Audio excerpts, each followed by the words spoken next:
Anaïs va me rejoindre. On a beaucoup parlé de POP 2030 sur la partie feu. Anaïs, coordinatrice technique du projet 2030. Tu as la télécommande, les micros. Donc on a entendu inviter du monde pour ces essais à venir. Parle-nous de POP 2030 et du feu. C'est à toi. Ok. Moi, je vais pas être très philosophique, je vais être très réglementation et essai. Ça va pas être très drôle, du coup. Mais on en a besoin. Du coup, d'abord, POP 2030, c'est un projet qui a pour but d'apporter des éléments facilitant le développement de la construction en paille. Et du coup, on vise pour cela plusieurs objectifs qui partent de l'élargissement du choix des ressources disponibles à la validation des règles ITE, en passant par la dissémination des connaissances acquises. Le sujet qui nous intéresse ici, là, c'est vraiment l'élargissement du domaine d'emploi de la paille, avec l'idée de pouvoir construire au-delà des 8 mètres avec les techniques ossature bois et ITE.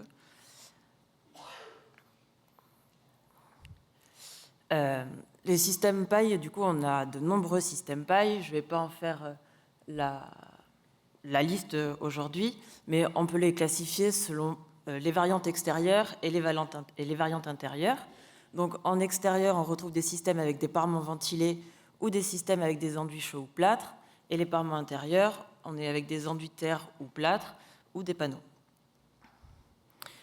Je ne vais pas vous faire tout un cours sur la réglementation incendie, mais ça me semblait important de vous décrire le cheminement qu'on a fait pour arriver aux essais qu'on va proposer. Donc pour les habitations de la première famille, qui sont, pour simplifier, les maisons jusqu'au R+1, on nous demande d'avoir des parements extérieurs qui sont DS3, D0 ou en bois. Donc pour les systèmes paille avec des parements ventilés, on trouve très facilement des revêtements extérieurs qui ont ce classement-là. Et pour les enduits chauds ou plâtres, ils sont classés A1 d'après la réglementation. Enfin, pas la réglementation, mais d'après l'arrêté du 21 novembre 2022. Pour les habitations de la deuxième famille, les ERP en dessous du R+1 et les ERP de 5e catégorie, les parements extérieurs doivent également être au moins DS3, D0. Donc on est comme pour la première famille, on a des solutions qui existent actuellement. Donc ça se complique pour les habitations de la troisième famille et l'ensemble des catégories des ERP au-delà du R+1, où là, du coup, il est demandé d'avoir des isolants qui ont une réaction au feu qui est A2, S3, D0. Et si ce n'est pas le cas, il nous faut une APL. Actuellement, pour les systèmes avec des parements ventilés et des panneaux intérieurs, il y a l'appréciation de laboratoire du CSTB et du FCBA qui nous permet d'utiliser du coup des isolants biosourcés en technique courante derrière un écran thermique EI30 et dont la réaction au feu est A2S3D0. Donc pour ça, on peut très bien construire en paille avec des systèmes comme ça. Par contre, pour les systèmes avec des enduits intérieurs ou extérieurs, a priori, actuellement, c'est impossible.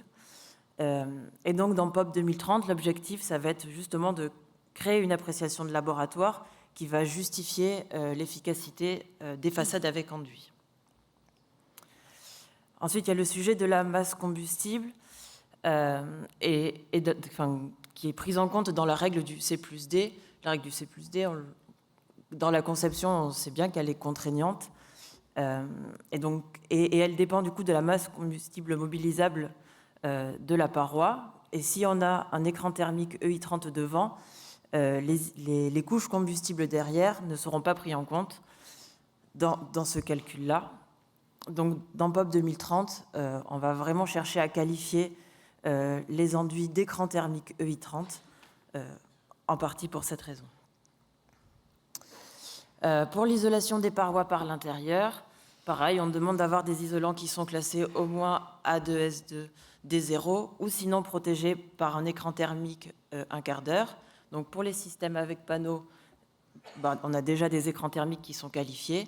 Pour les systèmes terre et plâtre, donc Annabelle l'a présenté tout à l'heure, il y a déjà eu des essais qui ont qualifié ces enduits d'écran thermique, mais dans POP 2030, on va essayer d'aller plus loin en proposant plus de variabilité dans la formulation qui ont déjà été faites et essayer aussi de réduire les épaisseurs des enduits qui actuellement actuellement, il faut des enduits qui font au moins 40 mm et du coup, ça a un coût dans la construction.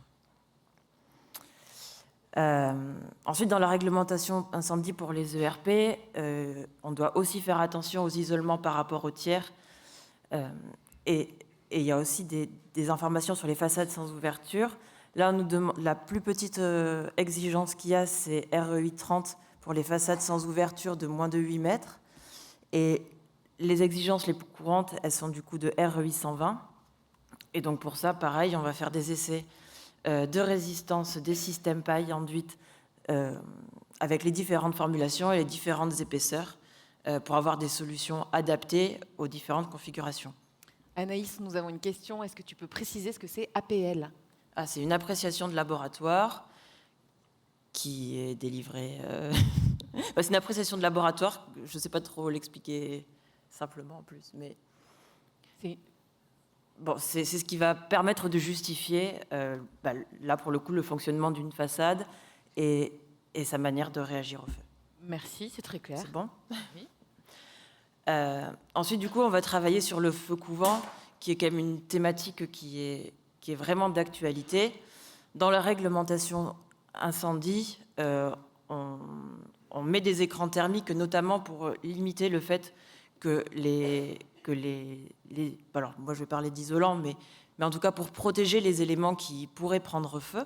Donc le rôle de l'écran thermique, ça va être si on a une pièce du coup où il y a un feu, derrière l'écran thermique, l'idée c'est que la température elle soit pas au-delà de la température de pyrolyse, donc la température à partir de laquelle l'élément va prendre feu, ou en tout cas commencer à se détériorer.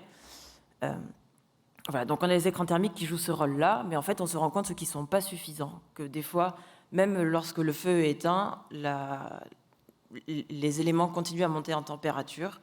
Et une des hypothèses de ça serait dû au gaz chaud qui passerait dans les interfaces et dans les jonctions, par exemple, entre un enduit et une prise pour les systèmes avec enduit. Et donc du coup, dans POP 2030, on va faire des essais expérimentaux sur ces sujets-là, avec le protocole qu'Annabelle a présenté ce matin. Voilà. Du coup, là, c'était pour refaire une synthèse un petit peu de tout ce que je vous ai dit. Donc, on va tout d'abord commencer par faire des essais de résistance au feu et la qualification d'écran thermique des enduits, du coup, terre, chaud, plâtre. Ces essais ils vont avoir lieu entre 2025 et 2026. Et les résultats attendus, c'est d'aller jusqu'à REI 120 et EI 30 pour... Enfin, pas EI 30 en fait, mais écran thermique 30 minutes pour les enduits. Ensuite, on va faire des essais de réaction au feu avec les mêmes configurations qu'on aura testées pour la résistance. Le résultat attendu, c'est BS1 des 0. C'est le maximum auquel on peut prétendre en ayant un isolant comme la paille dans les systèmes. Ensuite, on va réaliser du coup des essais de comportement au feu des façades pour les systèmes à ossature bois et ITE. Ça, du coup, ça sera en 2027. Et l'ensemble de ces essais, ils sont réalisés pour nourrir une appréciation de laboratoire permettant du coup de construire des bâtiments jusqu'à 28 mètres de haut en habitation ou en troisième famille, en couvrant un maximum de solutions en fait de formulation d'enduit et d'épaisseur. Voilà, après du coup des essais de feu couvent dont j'ai parlé juste avant. Et ensuite, en fin 2025-2026, on va également du coup proposer des parois pour qualifier les complexes face aux feux de forêt. Voilà. Merci beaucoup. On peut applaudir Anaïs. Merci.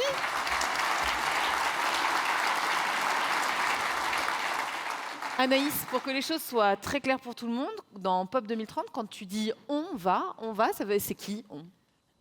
Alors, on, c'est un consortium de 28, non pas 28, j'étais sur 28 mètres, de 18 partenaires qui vont des laboratoires comme le CERIB pour le feu ou le FCBA sur l'eau dont on parlera tout à l'heure, avec... je ne vais pas faire la liste là, mais... mais c'est-à-dire que c'est un consortium de partenaires piloté par le RFCP, c'est ça, qui va faire ces travaux et ces tests.